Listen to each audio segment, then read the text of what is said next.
సింపుల్గా ఏంటంటేనండి, ఒక క్యాన్సర్ ఒక వ్యాధిని తీసుకుంటున్నాను. Taking an example of cancer. Cancer అనేది ఈ మధ్యకాలంలో ఫాస్ట్ ఫుడ్ ఎక్కువైపోయింది కాబట్టి ఆ బ్లడ్ ఇన్ఫెక్షన్స్ ఈ మధ్యకాలంలో ఎక్కువ అవుతున్నాయి. బయట అడల్టరేషన్ అనేది బాగా చెప్తున్నారు. అడల్టరేషన్ మీన్స్ కల్తీ.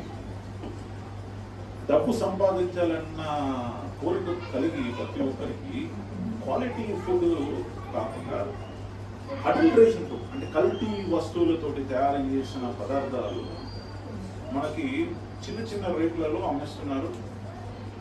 ఇంట్లో తల్లిదండ్రులు వర్కింగ్ వెళ్ళినప్పుడు ఆ పిల్లలు ఏం చేస్తున్నారంటే వెళ్ళేసి ఆ ఫుడ్ని కొనుక్కొని తింటున్నారు. ఎందుకంటే వాళ్ళ కన్వీనియంట్ ఉంటుంది, ఆ డబ్బు ఆ ప్రైస్ కన్వీనియంట్ ఉంటుంది కాబట్టి వెళ్తున్నారు, తీసుకొని తింటున్నారు. ఒకసారి ఎప్పుడో తింటే ఏం కాదు, తరచుగా అది అలవాటు అయినప్పుడు ఏమవుతుందంటే it will pollute your own body. And this body is a temple of Christ. Hallelujah. నీ దేహము దేవునికి ఆలయం. So you are polluting your body by taking toxic food.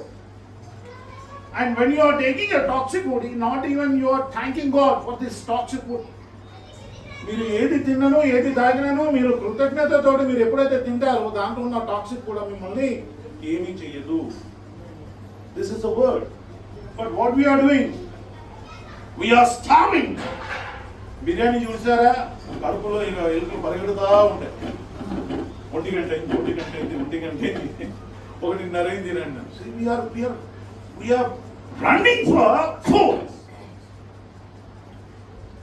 కడుపు కోసం ఆహారం ఉంది, కానీ ఈ యొక్క పూర్తి శరీరం కోసము మంచి ఆహారము దేవుని వాక్యం. ఆ దేవుని వాక్యాన్ని మనం నెగ్లెక్ట్ చేసేసి people are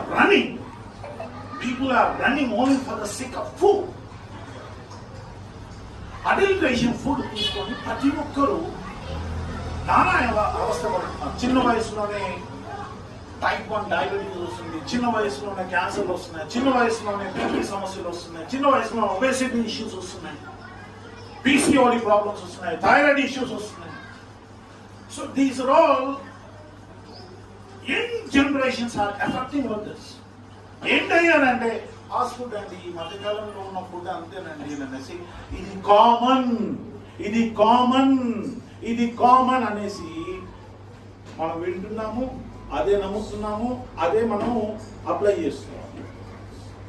but the uncommon word is saying, నువ్వు నీటి కాలువ దగ్గర ఉన్న చెట్టు వలె, నీ ఆకు రాలక నీ కాలం ముందు ఫలమిచ్చే చెట్టు వలె నువ్వు ఎల్లప్పుడూ పచ్చగా ఉంటావా, ఎండిగా ఉంటావా? పచ్చగా ఉంటావు. హల్లెలూయా.